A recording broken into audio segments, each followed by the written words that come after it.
ഒരു ബ്രദർ നമുക്ക് ഒരു ലെറ്റർ അയച്ചായിരുന്നു. ബ്രദറിന് അറിയില്ല, ഞാൻ ഓൾറെഡി ബാപ്റ്റിസം ഒക്കെ കഴിഞ്ഞതാണ് എന്റെ. സോ ബ്രദറിന് അറിയില്ല, ഞാൻ ഓൾറെഡി ഒരു വർഷങ്ങൾക്ക് മുന്നേ നഴ്സിംഗ് പഠിക്കാൻ പോയ സമയത്ത് എന്റെ ബാപ്റ്റിസം +2 കഴിഞ്ഞപ്പോൾ കഴിഞ്ഞതാണ്. സോ പിന്നെ ദൈവത്തെ മുറുകെ പിടിക്കുന്ന ഒരുപാട് പേര് പ്രാർത്ഥിക്കാൻ ഇവിടെ ഒരു സിസ്റ്ററും പാസ്റ്ററും വരാറുണ്ട്. അവര് വരാറുണ്ട്. പിന്നെ ഒരുപാട് പേര് കഴിഞ്ഞ ദിവസം വേറെ ദൈവദാസൻ എറണാകുളത്ത് നിന്ന് ഇവന്നെ വന്ന് കണ്ടു പ്രാർത്ഥിച്ചു. അപ്പൊ ഒരുപാട് ദൈവമക്കളും വന്ന് പ്രാർത്ഥിക്കാറുണ്ട്. അതുപോലെ കൊല്ലത്തുനിന്ന് ഒരു ചേച്ചി വന്ന് എനിക്ക് വേണ്ടി പ്രാർത്ഥിച്ചു. ചേച്ചിക്ക് ക്യാൻസർ ആയിരുന്നു വർഷങ്ങൾക്ക് മുന്നേ.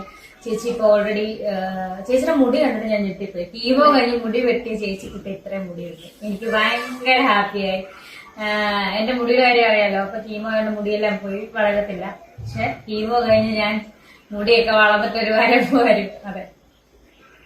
പിന്നെ എനിക്ക് ഭയങ്കര ടെൻഷനാണ്. 3 കീമോ ഒക്കെ കഴിഞ്ഞ, എങ്കിൽ പോലും കീമോ എന്ന് പറയുമ്പോൾ തലേദിവസം ഭയങ്കര ഒരു ടെൻഷനാണ്. പക്ഷെ ഡോക്ടേഴ്സ് ദൈവതുല്യരായിട്ടുള്ള ഡോക്ടേഴ്സാണ് നമ്മളെ നോക്കുന്നത്. സോ അവര് എന്തായാലും അവര് എന്റെ അടുത്ത് ഉറപ്പ് തന്നിട്ടുണ്ട് തിരിച്ചു വരുമെന്ന്.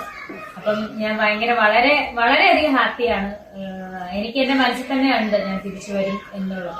രേണുവിനെ സ്നേഹിക്കുന്ന എല്ലാവർക്കും ഞങ്ങളുടെ അഡ്വാൻസ് ഹാപ്പി ഓണം. അതെ, എല്ലാവർക്കും നമ്മുടെ രമ്യ ചേച്ചി പറഞ്ഞ പോലെ ഒരുപാട് പേര് നമ്മളെ സ്നേഹിക്കുന്നവരുണ്ട്. അപ്പം പ്രത്യേക പ്രാർത്ഥന ഓർക്കണം. ഞാൻ അങ്ങനെ അല്ലെങ്കിൽ ഇപ്പൊ ഫുഡ് കഴിക്കാനൊന്നും തോന്നി. ഈ കീമോ കഴിഞ്ഞപ്പോ, കഴിഞ്ഞ കീമോ കഴിഞ്ഞപ്പോ ഞാൻ നന്നായിട്ട് ഫുഡ് കഴിച്ചു. ഈ കീമോ കഴിഞ്ഞപ്പോ ഈ ഫുഡ് കഴിക്കാൻ തോന്നുന്നില്ല. ഓരോരോ പ്രശ്നങ്ങളാണ്. എനിക്ക് തോന്നുന്നില്ല, ഇറക്കാൻ തോന്നുന്നില്ല. ഞാനത് ചവച്ചുകൊണ്ട് ഞാനത് കളയുന്നതായിട്ടാണ് എനിക്കൊരു ഫീൽ. എനിക്ക് തോന്നുന്നില്ല. ഞാൻ നന്നായിട്ട് വെയിറ്റ് കുറഞ്ഞിട്ടുണ്ട്, വെയിറ്റ് ലോസ് ആയി, ഹിമോഗ്ലോബിൻ കുറഞ്ഞു.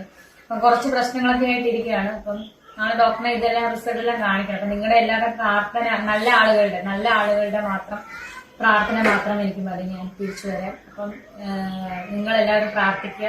ഇപ്പൊ തന്നെ എനിക്ക് തോന്നുന്നത് എന്റെ എന്താ പറയാ, ക്യാൻസർ ജേർണി ഒരു പകുതി വരെ നടുക്ക് വശമായിട്ടുണ്ട്. പകുതി കഴിഞ്ഞു.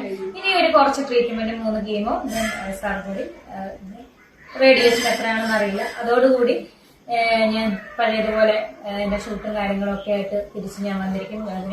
അതിനും കൂടുതൽ എനിക്കൊരു ബിസിനസ് തുടങ്ങാൻ ആഗ്രഹമുണ്ട്. ഇതെല്ലാം ഇപ്പോഴല്ല, ഈ ട്രീറ്റ്മെന്റ്, ക്യാൻസർ ട്രീറ്റ്മെന്റ് എല്ലാം കഴിഞ്ഞതിന് ശേഷം അതൊക്കെ ഒരു ബിസിനസ്സിലേക്കൊക്കെ കടക്കണമെന്ന് ആഗ്രഹമുണ്ട്. പക്ഷെ നിങ്ങളുടെയൊക്കെ സപ്പോർട്ട്, നിങ്ങളുടെയൊക്കെ പ്രാർത്ഥന വേണം. ഇപ്പൊ എല്ലാവർക്കും എന്റെ ഫാമിലിയുടെ വക ഓണാശംസകൾ. പിന്നെ ഋതപ്പന്റെ ബർത്ത്ഡേക്ക് സന്തോഷം എന്ന് പറഞ്ഞ ഋതപ്പന്റെ ബർത്ത്ഡേ ആയിരുന്നു.